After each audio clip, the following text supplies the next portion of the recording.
Hey Eric, this is Erin with Duff Digital Marketing. I'm really sorry about the video that I sent you a little while ago. I'm not quite sure what is going on, but I do appreciate you letting me know. And so here is your new video. So the three things that we're going to be going over are going to be content, citations, and backlinks. So first up is going to be content, and that is anything you can see on your site here. It does include the words, but also the pictures and what your pictures are saved as. And Google wants to see 1,500 words on the homepage of a website. But within those 1,500 words, that gives you the opportunity to be able to integrate in keywords that people are searching when they're looking for your services.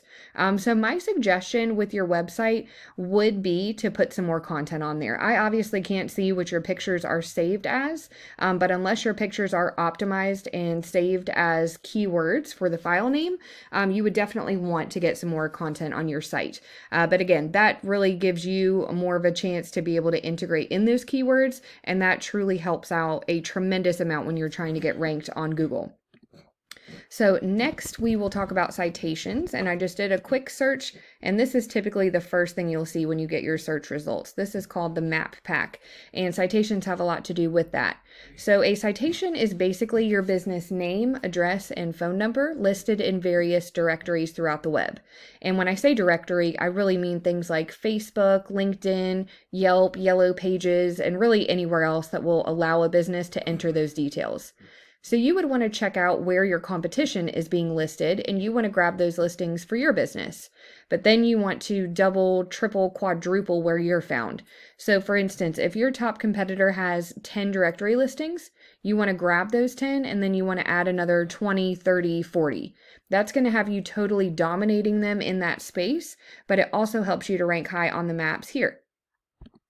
So moving along to the next thing, which is backlinks. And backlinks have a lot to do with this section. This is called the organic section. And the way backlinks work is there is a website out there that has a link to your site, and it's pushing power to your site, but it's also potentially driving traffic to it. But not all backlinks are created equal. So let's say that you did some photography for someone who owns an ice cream shop, and they've decided they're going to take a link from their site and send one back to yours. But their link is going to be all about ice cream, so it's not going to be very helpful. You would want to get links from other photography companies, other videography companies that send a link back to your site and signal to Google that that is the industry that you're in.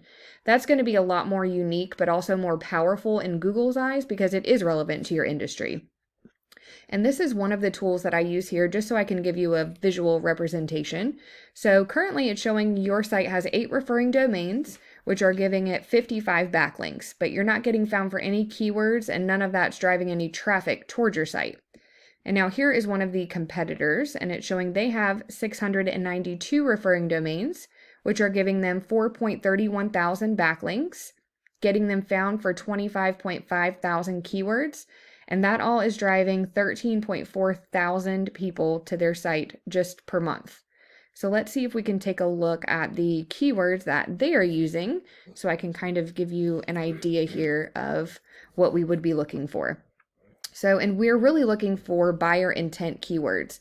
That's going to be anything that someone is going to think to actually type into that search bar when they're looking for your services. And this is just going to take forever to load, I guess. So an example would be drone photography, North Carolina. That would be a perfect keyword because it's listing the service or the industry, and then it's listing the specific location that you want to target. You could also just kind of put a spin on that and say North Carolina drone photography. Even though it's essentially saying the same thing as the last one, it would still be able to count as a whole new keyword. You can use variations of kind of the same phrase or word, and it will still count as a whole new keyword to Google. So let's see what this company has now that that has finally loaded here. And thanks for your patience. Sorry, this has taken a moment. let's see. So they have so many keywords that I am going to try not to take up too much of your time here. So here's a great one: San Diego drone photography. Just like we talked about before, it's listing that specific place that they are trying to target, but then also what the service or the industry is. So again, I'm not going to bore you and have us go through all of these, but I hope that at least kind of gives you an idea of the types of things you would want to integrate into that content. And truly, in order to beat out your competition, you just want to make sure that you're being found in a lot of the same places they are. But as we spoke about earlier, also always making sure that you're adding on to that. That way you are far surpassing your competitors. And that is the kind of thing that gets you on that first page of Google. But that is all that I have for you today, Eric. I do hope that this video was helpful. And if you would like to know more about Duff Digital Marketing and how we can help grow your business via your online presence, please do contact us. We would love to talk to you. But thanks again for your time, and you have a great weekend.